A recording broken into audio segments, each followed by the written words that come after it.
Saludos, ¿qué tal? ¿Cómo estáis? Bienvenidos a una nueva edición de Periodismo 2030. Ya sabéis que aquí estamos debatiendo, analizando cómo es el presente y sobre todo el futuro del periodismo, la próxima década de ahí de Periodismo 2030.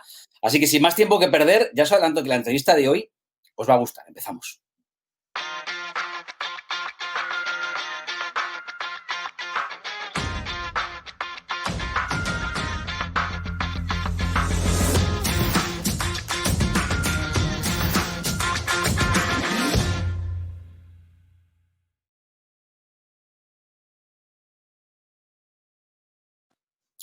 Fernando Jaure, llevamos camino de convertirnos en inseparables. Sí, parecemos la Guardia Civil, siempre lo digo, pero bueno. Oye, hoy de verdad que casi todos los días, debo decir, en estas entrevistas tan importantes que hacemos, me gusta mucho el entrevistado y me gusta mucho entrevistarle y me parece siempre interesante. Hoy, además de que es un periodista muy importante, es un periodista a veces controvertido. Un periodista debe ser controvertido.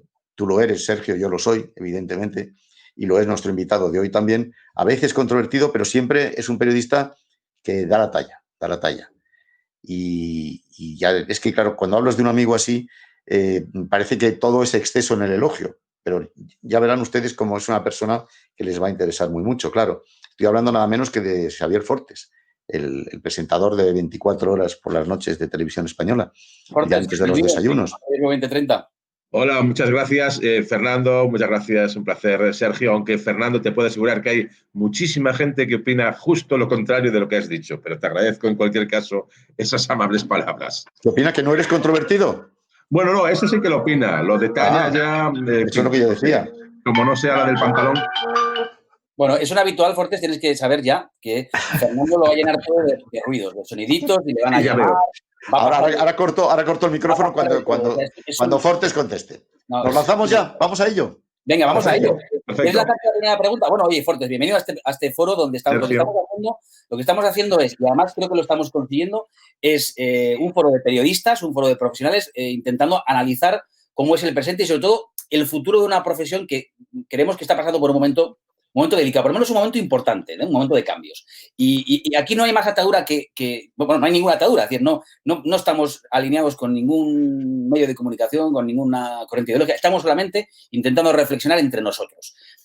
Así que primera pregunta obligada, ¿tú cómo ves el momento actual por el que atravesamos los periodistas en nuestro país? Me refiero a este contexto de la pandemia, Sí. del COVID, etc.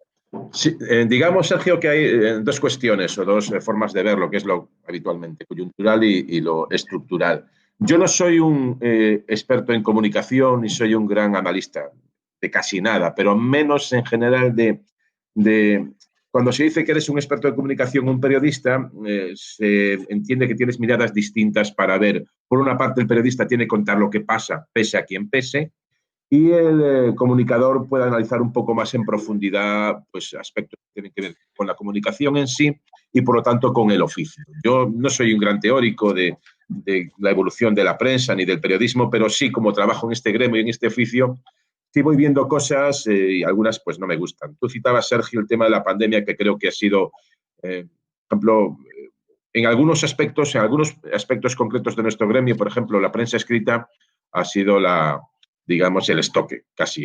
Si no el estoque, porque esperemos que siga existiendo y yo creo que va a seguir existiendo, sí que ha sido, digamos, de alguna manera un golpe muy duro. Estábamos viendo, creo que era del mes pasado o de octubre, el último análisis de un año de la distribución en venta en prensa de OJD, que es, digamos, el análisis más serio que hay en cuanto a puntos de venta, y reflejaban no solo la pérdida de kioscos, sino la pérdida de venta. Pero en algunos casos, periódicos y cabeceras nacionales que han perdido casi el 50% en 12 meses de sus ventas, ¿no? De sus ventas me refiero en puntos de kiosco. Hoy encontrar un kiosco ya en Madrid y en Pontevedra, donde soy yo, es muy complicado. Por ejemplo, en Pontevedra me decía un kiosquero el otro día, 30 puntos de venta, 30 kioscos y quedan 8 o 9. O sea, que se está reduciendo de una manera brutal y encontrar un periódico en papel ya empieza a ser una tarea en ocasiones, depende de la zona donde estés, complicada. Y eso afecta, lógicamente, a un formato tradicional en el que ha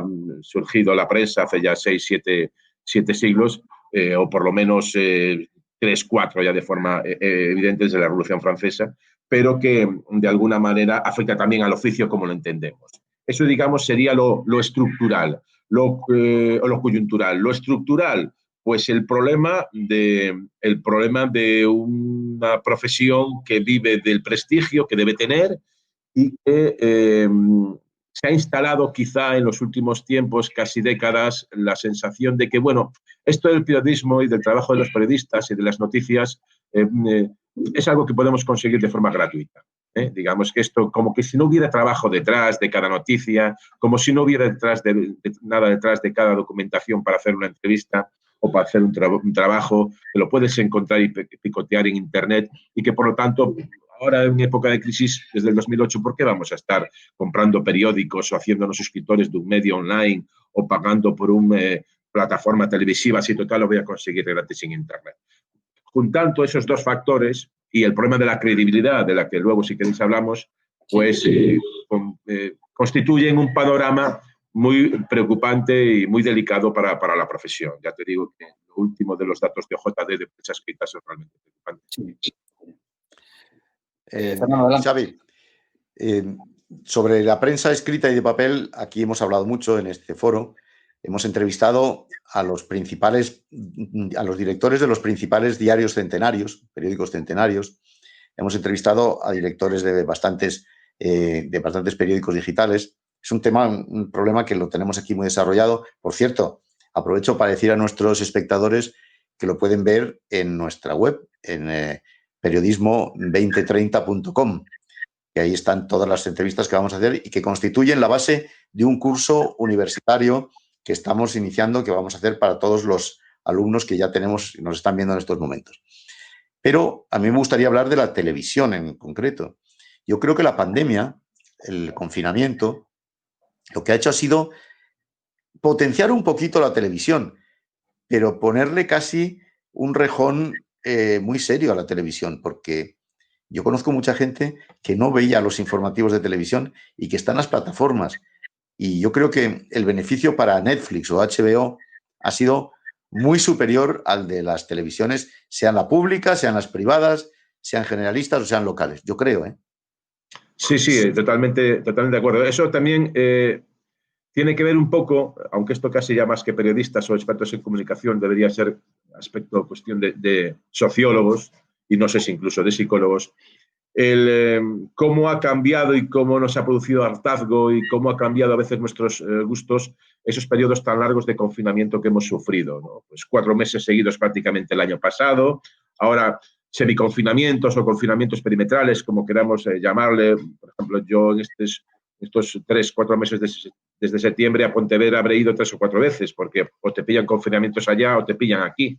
Pues eso de no salir de casa, de no ver a veces a los tuyos si estás trabajando fuera de casa, como es mi caso, o no poder desplazarte, o no poder hacer las reuniones, socializarte en un bar, en una cafetería, viendo un partido con amigos, eso te cambia y sobre todo te cansa y te agria el carácter. Y yo creo que se está produciendo, por lo menos yo lo noto en los contenidos como el mío, que es más de carácter político, informativo, económico, aunque es digamos un sector muy especializado y que le voy a contar a Sergio, que ha estado muchos años, tanto por la mañana como por la noche, haciendo este mismo espacio, que produce un cansancio y la gente está un poquito harta. Entonces, quizá las plataformas que has citado, Fernando, HBO y sobre todo Netflix, y estamos ahí asistiendo al fenómeno creciente de The Crown, que obliga incluso al gobierno británico a decir que la BBC informe de que eso es una ficción y no una realidad, está provocando pues una fuga, como decimos en televisión, o una huida hacia formatos de entretenimiento o formatos distintos de ficción,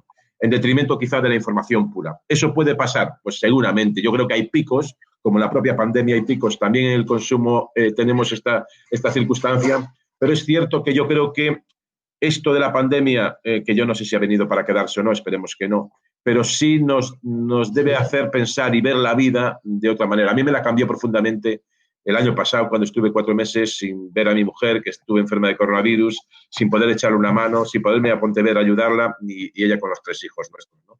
Entonces, eso te cambia las prioridades absolutamente. Y si no es en mi caso, pues en caso de gente mayor, que le pasará lo mismo, que no puede ver a los hijos, a los nietos. Yo creo que eso no está cambiando y quizá está afectando notablemente a los consumos televisivos, y un poco lo que comentabas, Fernando, era una buena prueba de ello. Sí, pero ahondando un poco más en esto, ¿no?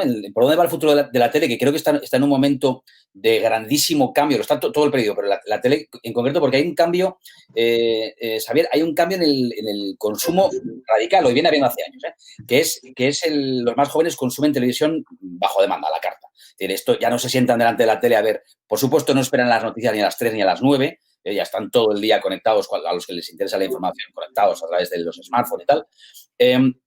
Y hay un cambio radical que se ha acentuado, yo creo, ahora con lo que el fenómeno que decía Fernando de las plataformas durante el confinamiento. Un fenómeno que yo creo que las televisiones convencionales, llamadas así, nos tiene que hacer reflexionar hacia dónde va esto, porque ¿cuáles son nuestros competidores? Ya no son solamente pues, otras televisiones convencionales, sino que cada vez hay más formatos, si no de información, sí información, pero quizá no información en directo, pero sí documentales, reportajes, etcétera, que cada vez también están más a la carta en ese tipo de plataformas, ¿no? ¿Cómo crees, si es que te ha dado tiempo a darle una vuelta a esto, porque, en fin, es muy complejo, pero ¿cómo crees que debemos intentar adaptarnos nosotros en la tele convencional?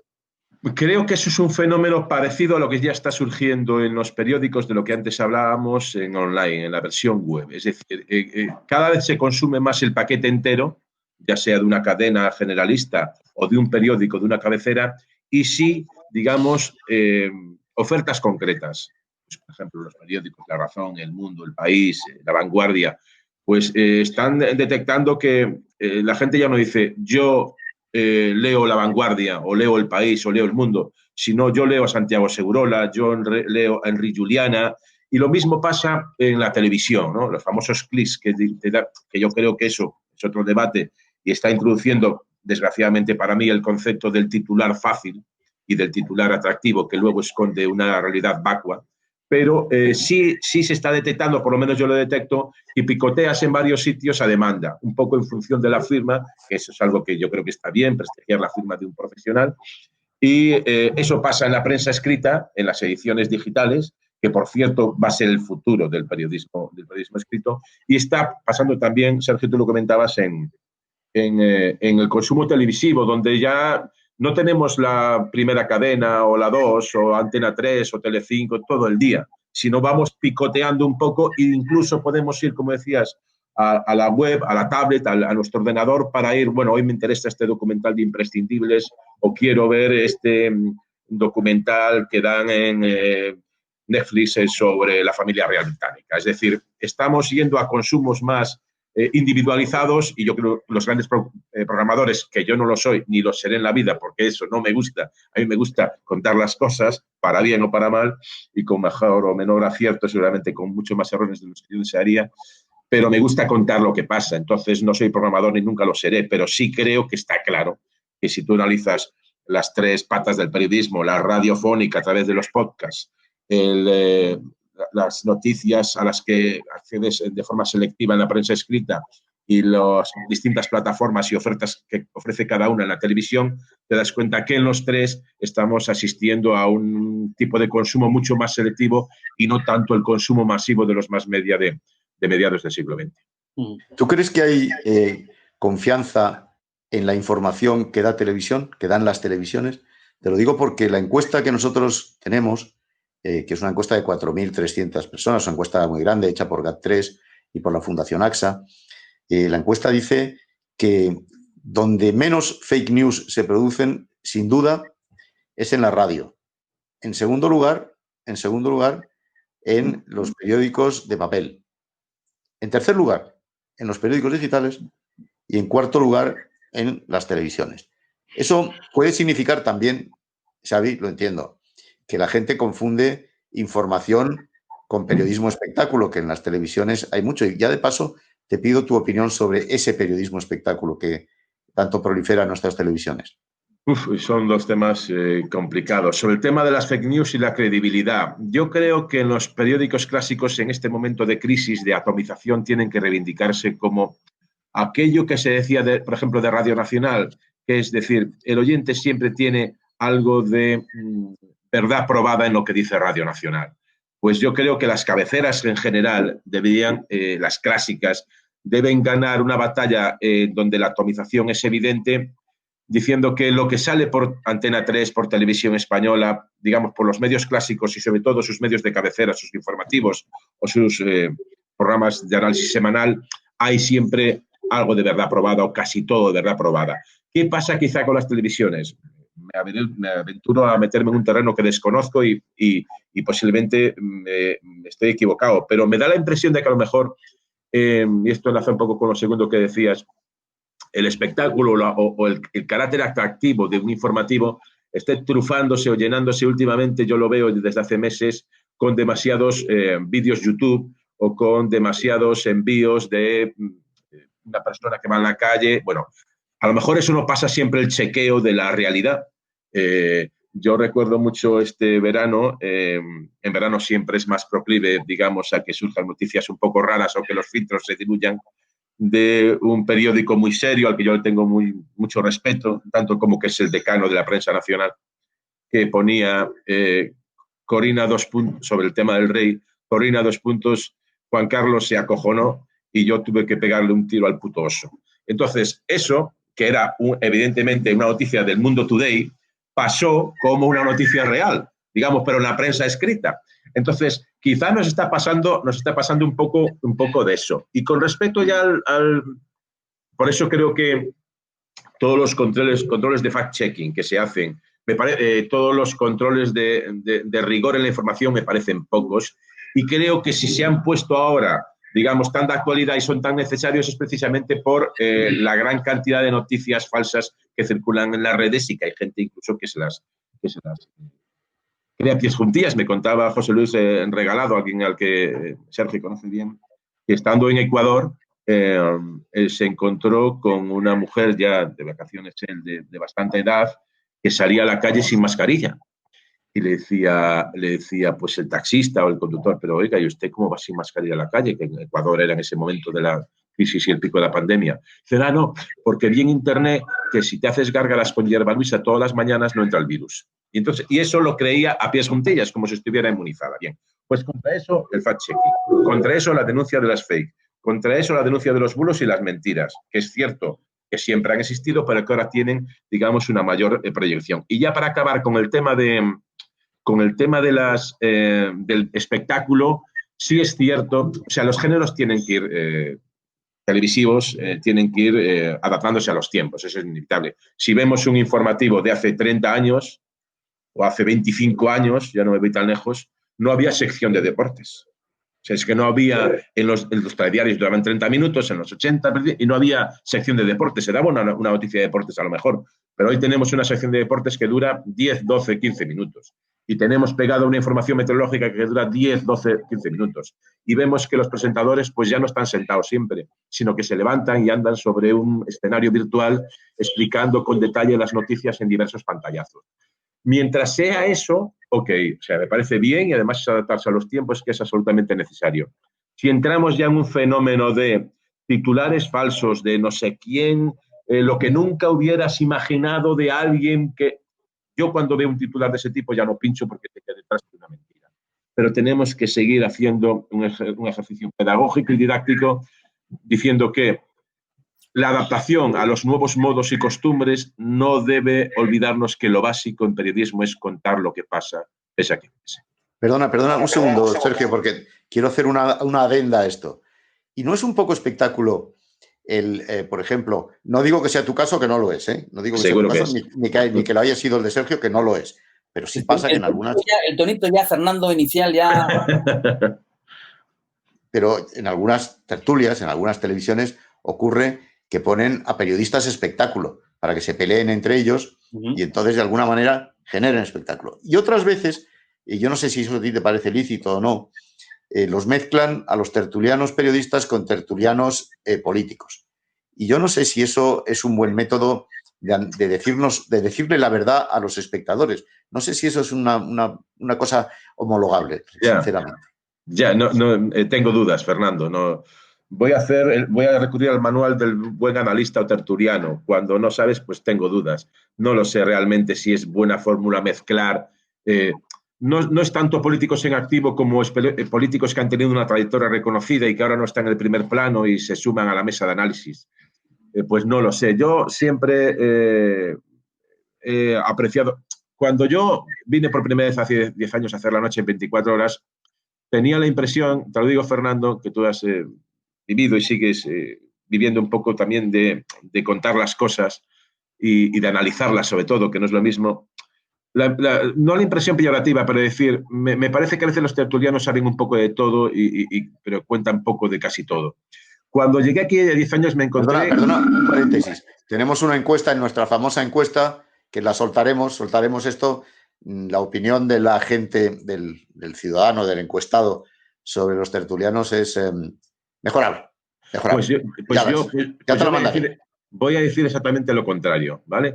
Es decir, también entiendo que todas esas encuestas están en un momento donde la gente es hipercrítica y que critica prácticamente todo. O sea, hoy el nivel de crítica que se ha acerado o se ha acelerado por la facilidad anónima de en Twitter o en las redes sociales, criticar a alguien, pues ha generado un género, un subgénero en sí mismo. Yo por eso en Twitter defiendo que la gente dé la cara. Yo he sido muy crítico en muchas cosas en Twitter, pero siempre he puesto mi nombre y mi cara, no he utilizado ningún seudónimo. Y no me gusta la gente que da caña sin dar la cara, porque si das la cara, por lo menos te arriesgas a que te mienten la parten y vas de listito, o de listo, que es lo que me ha pasado a mí en demasiadas ocasiones. Pero estabas comentando el tema, Fernando, de los tertulianos. Yo, mi opinión es la contraria, es decir, yo venía con una idea de que a veces los analistas pecan un poco de saberlo todo. Y lo que me encontré ya hace 10 años y me he confirmado, hombre, hay casos y casos, pero en general, en un porcentaje de un 90 o 95%, por no decir técnicamente el 100%, me he encontrado ya hace 10 años cuando empecé La Noche 24 horas, hace 3 cuando hice los desayunos y ahora cuando estoy de nuevo en la noche, con buenos profesionales, también es cierto que las hay que elegir, pero que todos, absolutamente todos, se curran mucho el trabajo. Es decir, cuando 3 o 4 horas antes del programa, a las 5 de la tarde le mandamos, y a Sergio esto le contará, les sonará muchísimo cuando hacía La Noche en 24 horas, o antes cuando hacía, o después cuando hacía los desayunos. Mandabas la lista de temas más o menos que pueden surgir o que van a ir en el minutado. Los 3, 4 analistas que tenías se sabían el tema perfectamente y daban auténticas clases magistrales. O sea, yo defiendo el papel del analista informado y documentado porque los he visto currarse el tema. Y cuando incluso sale un tema que no estaba previsto, en esa media hora o hora antes se lo preparan. Y luego, por supuesto, hay ya la excelencia, que yo llamo, por ejemplo, personajes como Pedro Cuartango, que, por ejemplo, ayer que lo tuvimos, salió un tema de medicina o técnica o de vacunas, y él dijo, mire, esto es una cuestión técnica, yo soy un analista político y literario y filosófico, yo de esto no sé. Eso también pasa. Pocos hacen eso, Javier, pocos. Sí, pero bueno, claro, te estaba escuchando, me siento muy identificado con ese análisis que comparto absolutamente. Yo tengo una experiencia en general muy mayoritariamente muy positiva de los analistas, de los tertulianos, a los que muchas veces se llama peyorativamente todólogos, pero que yo me los he encontrado salvándome la vida en más de un programa, porque de repente te surge un tema que no estaba en la escaleta porque no podías prever, una noche como la del Bataclan, etcétera, y de repente es gracias a esos compañeros que algunos se lo pueden preparar sobre la marcha, buscando fuentes incluso y información en directo, y algunos incluso te sorprenden con la vastísima y amplísima cultura general que tienen, porque de repente pues tienen un montón de información y de datos que no estaban ni siquiera previstos, ¿no? O sea, que comparto ese análisis. Pero déjame que me tengas a ver en una cuestión que a mí me ha hecho dedicarle muchas horas de intentar llegar a una solución, y imagino que tú cada día también, y cada noche, ¿no? Ahora cada noche, pero también antes en los desayunos, que es ese difícil equilibrio entre hacer un programa riguroso, como es nuestra obligación, y más en la televisión pública que ninguna otra, pero por otro lado atractivo. Es decir, esa cuestión, hace poco me contaba otra compañera de la tele, que ha pasado muchos años en televisión española, ahora ya jubilada, decía, el problema muchas veces no es que tengamos un programa de entretenimiento para entretener a la gente un sábado por la noche. La cuestión es que a veces tenemos a los espectadores que creen que están informados cuando están entretenidos. Esa mezcla de géneros entre la información y el entretenimiento que vemos en otras, y no lo estoy criticando, lo que digo es que, sí. Seguro que a ti también te surge esta duda muchas noches. Es decir, yo tengo que hacer un programa riguroso, obviamente, pero también tengo que hacerlo lo más atractivo posible. Y en ese equilibrio está un poco el juego. Sí, te entiendo perfectamente. Eso es lo que en televisión española llamamos el rigor no se puede confundir con el rigor mortis. Es decir, hay que, de alguna forma, contar, porque lo básico y lo principal es contar lo que pasa y analizarlo de forma honesta y plural, pero si lo contamos y nadie lo ve, sirve también de poquito. Es decir, tú puedes traerme la mejor historia del mundo, que si no tienes la imagen y lo tengo que contar 48 horas después, cuando ya todo el mundo lo ha contado, pues a lo mejor me llega un poco tarde. Entonces, lo básico para mí, el rigor, la pluralidad en el análisis, llevar voces de todo tipo, ser honesto, que yo siempre hablo de la independencia, sí, pero hay que ser honesto al contar las cosas, y luego podemos envolverlo, hacerlo de la forma más atractiva porque los tiempos van cambiando. Y hace 40 años no había televisión en color y podías pasar del decorado, pero es que ahora tienes que ya pensar en el decorado y luego ya es la realidad digital y hoy en día es la realidad aumentada. Es decir, todos esos pequeños o grandes mecanismos que hacen la información más atractiva, hay que tenerlos. Pero la base sigue siendo lo tradicional. Yo que soy un clásico y cada vez más clásico y conservador, la base de nuestro oficio es contar las cosas y hacerlo con rigor. Y luego sí, de la forma más atractiva posible. Pero lo primero es nuestro oficio. Y en cuanto a los géneros, en nuestro caso pasa bastante, en el tuyo y en el mío, especialmente Sergio, de que los 3 géneros básicos dependen, o todos los géneros dependen de 3 actitudes comunicativas: la información, la interpretación y la opinión. Nosotros, Sergio, nos movemos en el medio, nos vemos en la interpretación y ese es nuestro papel. Es decir, no hacemos información pura porque estamos interpretando y tampoco debemos opinar. Lo que pasa es que en el medio, no sé si a ti te ha pasado, a mí seguramente me ha pasado y me he equivocado, quieres jugar tanto en la línea casi del fuera de juego para hacerlo atractivo o por lo menos trascendente el programa que estás haciendo, que pisas en ocasiones, o a mí me tiene pasado casi la fina línea que separa la interpretación de la opinión, queriendo a lo mejor hacer un ejercicio de contexto periodístico, pero que a veces estás un poco casi en el fuera de juego. A mí eso me ha pasado, asumo ese riesgo, en ocasiones comete errores y yo soy el primero en reconocerlo, pero creo que sí lo que tenemos que hacer es marcar muy, muy claro el territorio. Es decir, opinan los analistas, nosotros interpretamos, aunque a veces hay gente que piense que es exactamente lo mismo. Yo... Déjame que Fernando, dame un segundo, porque al hilo de esto muy rápido. Un segundo te doy. Ya, acabé. No, ¿Qué es lo que haces tú conmigo? Pero vamos a sacar aquí nuestros trapos sucios, Fernando. Venga, es lo que hacías. No, es que es muy leve esto. A mí también me ha pasado y reconozco que ahí le he dedicado también mucho tiempo a intentar llegar a conclusiones. Porque en esa delgada línea de la que tú hablas, creo que además es nuestra obligación jugárnosla, ¿no? En términos taurinos, arrimarnos al toro. El problema es que a veces te pega cornadas. Y aquí, sí. Al hilo de lo que tú decías, me gustaría decir que me siento completamente identificado con eso. Y es un buen momento para explicar que a veces nuestra obligación es ponernos, porque es nuestra obligación, a hacer de abogado del diablo. Es decir, tú no asumes, al hacer una pregunta que comprometa los argumentos del invitado o los analistas, tú no estás asumiendo esos argumentos como propios. Exacto. Es que pasa muy a menudo que cuando tú haces una pregunta parece que tú tomas postura. Y entiendo que suceda eso, pero no, tú estás intentando pues someter a un test de estrés, si quieres, los argumentos del invitado, pero no es tu argumento, ¿no? No está siendo un segundo, Sergio. Pero yo ahora, Fernando, medio segundo.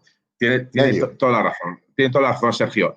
¿Qué pasa? Entrevistas a uno, por ejemplo, del Partido Popular. Y entonces el sector de izquierda, como en la entrevista tienes que buscar también las contradicciones, generalmente, de un discurso político para ver dónde puede haber más verdad o más impostura, pues dicen, ay, qué bien.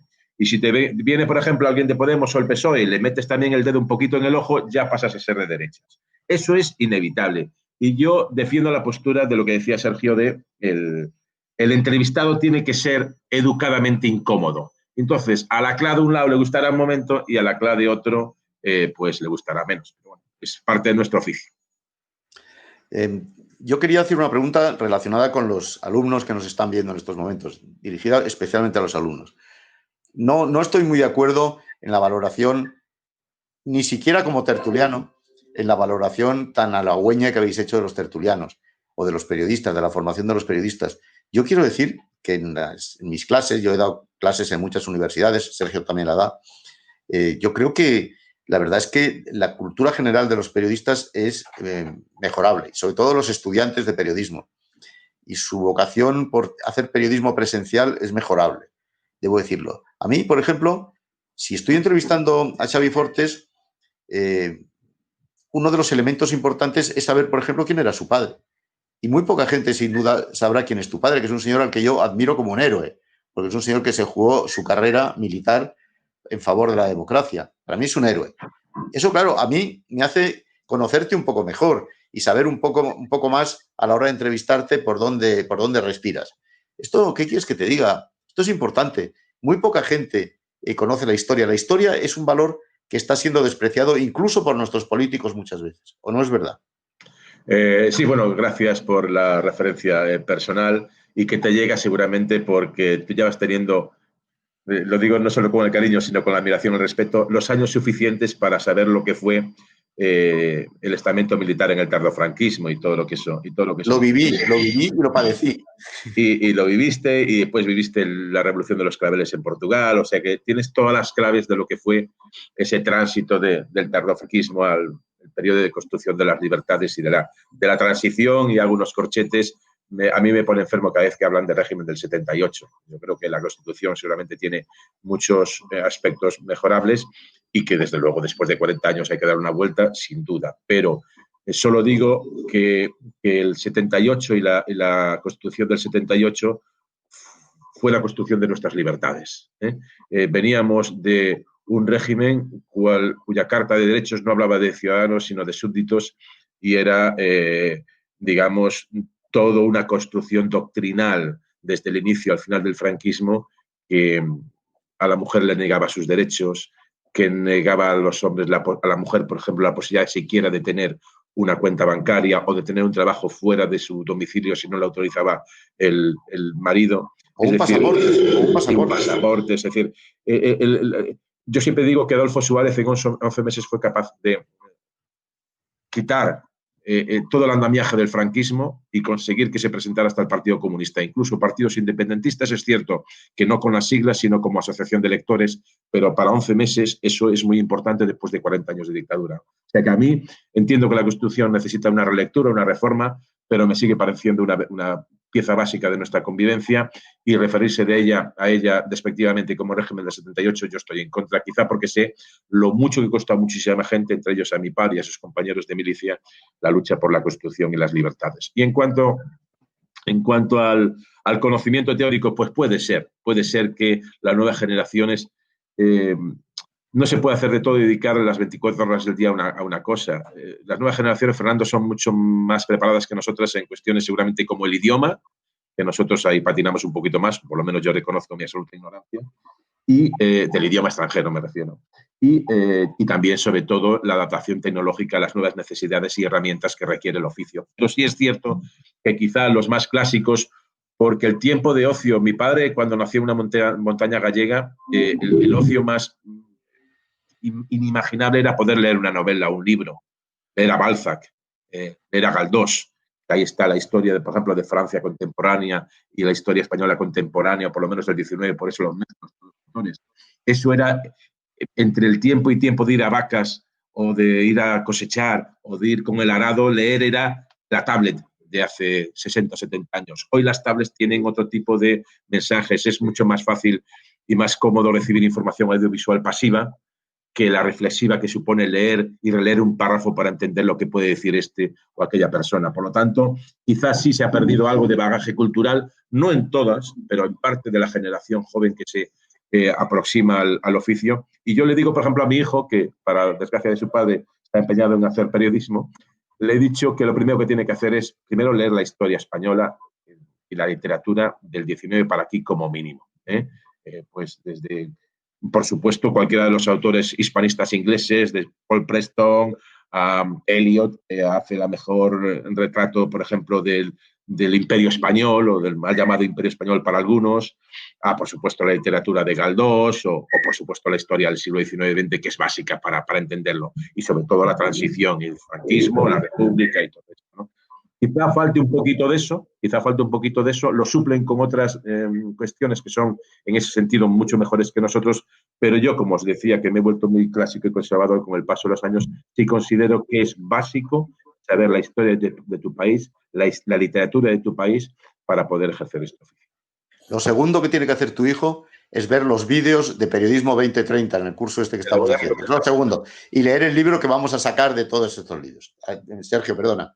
No, que además lo más interesante de verdad y enriquecedor de esta serie de entrevistas y de debates es escuchar a protagonistas que estamos haciendo periodismo ahora pues con nuestros análisis y dificultades, ¿no? Que tú contabas ahora. El otro día nos contaba precisamente Iñaki Gabilondo aquí un símil que a mí me gustó mucho, que él decía que cualquiera que haya cubierto una situación de emergencia por inundación en cualquier lugar se da cuenta de un aparente contrasentido, que es que estás rodeado de agua, pero lo primero que echas en falta es agua potable. Y lo traía a colación de lo que está pasando ahora con la información. Nunca en la historia de la humanidad ha habido tantos datos pululando y, por tanto, tanta información, pero cuesta discriminar la información buena de la información mala. ¿Qué podemos aportar? ¿Qué tenemos que aportar ahí nosotros los periodistas y los medios para poner una bandera de un marchamo de calidad? Pues no lo sé.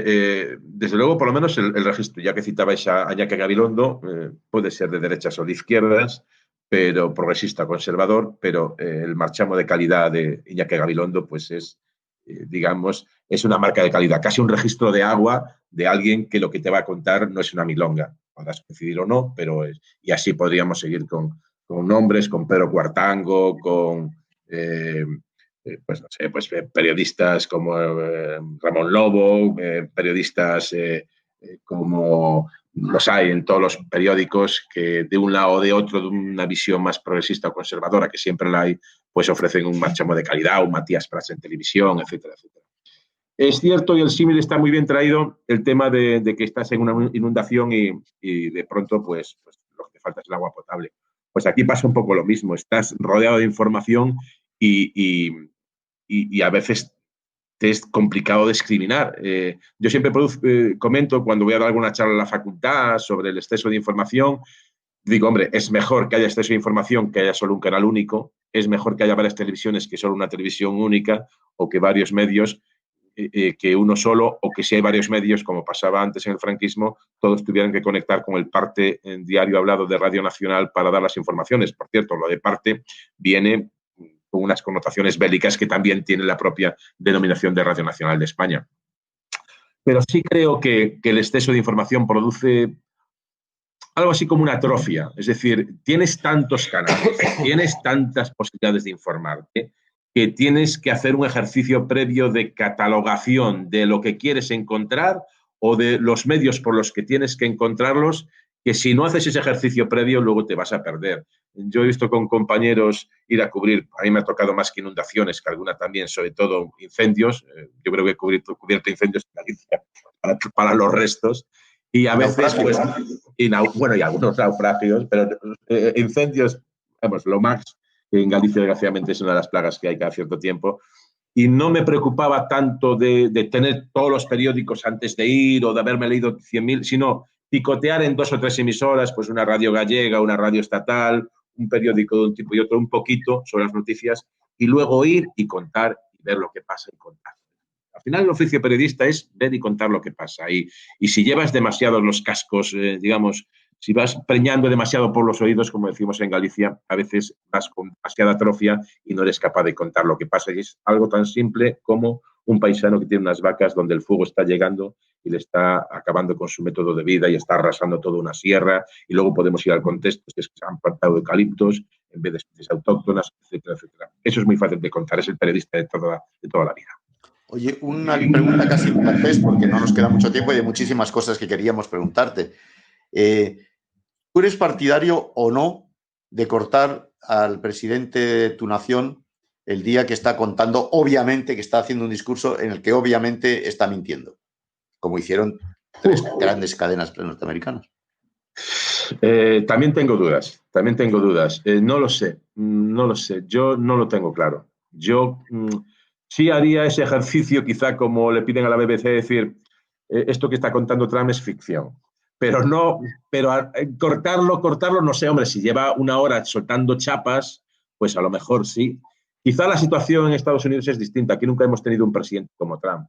Es decir, no hemos gracias a Dios. Un presidente que haya insultado tanto, que haya faltado tanto al respeto y haya faltado tanto a la verdad como Trump. Entonces, quizá ellos están un poco hartos. También es cierto que el periodismo nos lleva muchos años, décadas bueno, siglos no, pero muchas décadas de ventaja, sobre todo el televisivo, que empezó en Estados Unidos. El primer debate electoral aquí lo tuvimos en el 93 y ya lo tuvieron en el 62, me parece, el famoso entre Nixon y Kennedy. Es decir, esto lo llevan analizando muchísimo más tiempo que nosotros, que hasta el 90 solo teníamos una televisión en España. Entonces, esto yo no lo cortaría. Yo no lo cortaría. Creo que no lo cortaría. Pero sí pondría, o por lo menos no lo cortaría desde el inicio, o lo dejaría un poco que se explayase, y luego pondría un ticket debajo, un crawl, que dijese que esta cadena no se hace responsable de lo que dice el presidente de Estados Unidos porque nosotros decimos la verdad. Es una forma un poco de decir que está mintiendo el personaje. Pero cortar, pues no lo tengo tan claro. Yo no soy muy de cortar. Creo que ahí estamos un poco los tres en la misma línea, porque aquí también Fernando y yo hemos debatido varias veces ese asunto. Yo creo que cortar, pues hombre, ¿no? Conviene, hemos hablado aquí de pluralidad, conviene escuchar todas las versiones, incluso la del que está mintiendo, aunque luego nuestra obligación es aportar contexto y decir, pues este señor no está diciendo la verdad. Como Fernando ya ha contado, tenemos que concluir. Para rematar, en titulares, ¿sabes? Si te parece, como tenemos vocación de intentar ayudar a los que están empezando en la profesión o están a punto de empezar, ya sé que tenemos siempre la tentación de decir, yo no soy nadie para dar consejos, pero bueno, sí, eres periodista, estás en el ejercicio de la profesión, conoces bien el terreno que pisas. ¿Qué consejo darías que 2 o 3 ideas, decir, oye, pues mira, esto y esto es crucial para que empieces con buen pie esta profesión? Bueno, considero que tú puedes ser un buen periodista conservador y progresista. Que tener una forma de entender tu país, una forma de lo que es necesario para tu país, la sanidad, la educación, las relaciones internacionales, la economía, no impide que seas un buen periodista. Incluso al contrario, nunca me he fiado mucho de la gente que dice que es apolítica. Yo creo que los griegos llamaban idiotas a los apolíticos porque no eran capaces de entender lo que era bueno debatir en el ágora para el beneficio de la república o de la plaza, ¿no? O de la ciudad. Entonces, yo siempre saco la frase genial del protagonista de Newsroom, que se declara republicano, siendo y sabiendo lo que significa ser republicano en Estados Unidos. Y entonces, todos los hooligans del Tea Party le criticaban porque diciendo, pero ¿cómo puede usted ser republicano si está criticando el Tea Party? Y decía él, porque yo soy de esos republicanos que dicen que los tornados los crean las altas presiones y no el matrimonio gay. Es decir, quitarnos. Tu forma de ver el mundo puede ser progresista o conservadora, pero todo el ropaje fanático de izquierdas o de derechas es mal asunto. Entonces, como la juventud suele ser, por definición, y así tiene que ser, un poco más beligerante que los que ya vamos cumpliendo más años, que ese ropaje ideológico que puedan tener o haber adquirido en su familia o en su entorno de amistades, lo pueden mantener, pero que no les puede dejar de ver el bosque, la amplitud del bosque en su totalidad. Por lo tanto, está bien tener una idea de tu país, pero que no esa idea de tu país te imponga la realidad. 2, la formación. La formación es básica, la formación humana es básica, la tecnológica en nuestros días es básica, pero hay que saber idiomas. No se puede hoy ser periodista sin manejar el inglés y el francés, creo que correctamente, porque el mercado es global y tienes que contar cosas no solo para tu país, sino para fuera de tu país. Y el conocimiento teórico de la historia de tu país, de Europa, de la literatura. El periodista tiene que ser un poquito de todo terreno, tiene que saber un poquito de todo, de deportes, de literatura, de historia, pues manejarlo correctamente. Y luego ya el tercer consejo, aunque yo soy como, diríamos, un personaje que ni me doy consejos a mí mismo, pues malamente se lo voy a dar a los demás, sí les diría, que yo de esto he reflexionado mucho, que en lo posible tratemos de ser, por supuesto, no solo lo más independientes, sino lo más honestos posible. Y dentro de lo posible, ser buenas personas. O sea, no tratar de hacer daño. Yo quizá en eso no he cumplido ese mandamiento siempre. Bueno, perdona, si yo cuando soy tertuliano tuyo me dices, oye, en un titular y cuento todo esto tan bonito, pues me tendrías que dedicar un poco más de espacio, un poco más de tiempo en tu espacio, pero bueno, en fin, que para mí ha sido un placer y un privilegio tenerte, Xavi, de verdad. Y yo creo que nuestros alumnos y nuestros espectadores habrán aprendido mucho contigo, de verdad. Muchas gracias. Yo he aprendido con vosotros. Gracias a los dos, Fernando. Gracias, Sergio. Muchas gracias, Xavier. Gracias por este espacio aquí en Periodismo 2030, que ya veis, que cumple con lo prometido y pues aquí están. Por tanto, nos encontráis en periodismo2030.com, en Twitter, en Instagram, en Facebook y, por supuesto, como decimos siempre, Fernando, muchas gracias a los amigos de la Fundación AXA que nos han permitido hacer esa encuesta de la que Fernando habla y que pronto conoceréis los resultados a fondo. No nos olvidamos de nada. Y que le mandaré a Xavi. Solamente decir que, por supuesto, para mí también ha sido un enorme placer, Xavier, estar compartiendo este rato de conversación sobre una de las cosas que creo que más nos apasiona a los dos. Aparte del fútbol, que también somos los dos futboleros, creo que... de distintos equipos, me parece a mí. Los dos futboleros, pero compartir un rato de conversación sobre una cosa en la que los dos queremos mucho, que es el periodismo, ha sido una gozada y un buen rato. Muchas gracias. Pues muchas gracias. Y simplemente con lo del fútbol yo también soy muy neutral. A mí tanto me da que gane el Barça como que pierde el Madrid. Cualquiera de los resultados. La neutralidad en el fútbol se te conoce. Nada. Bueno, un placer. Adiós. Un placer.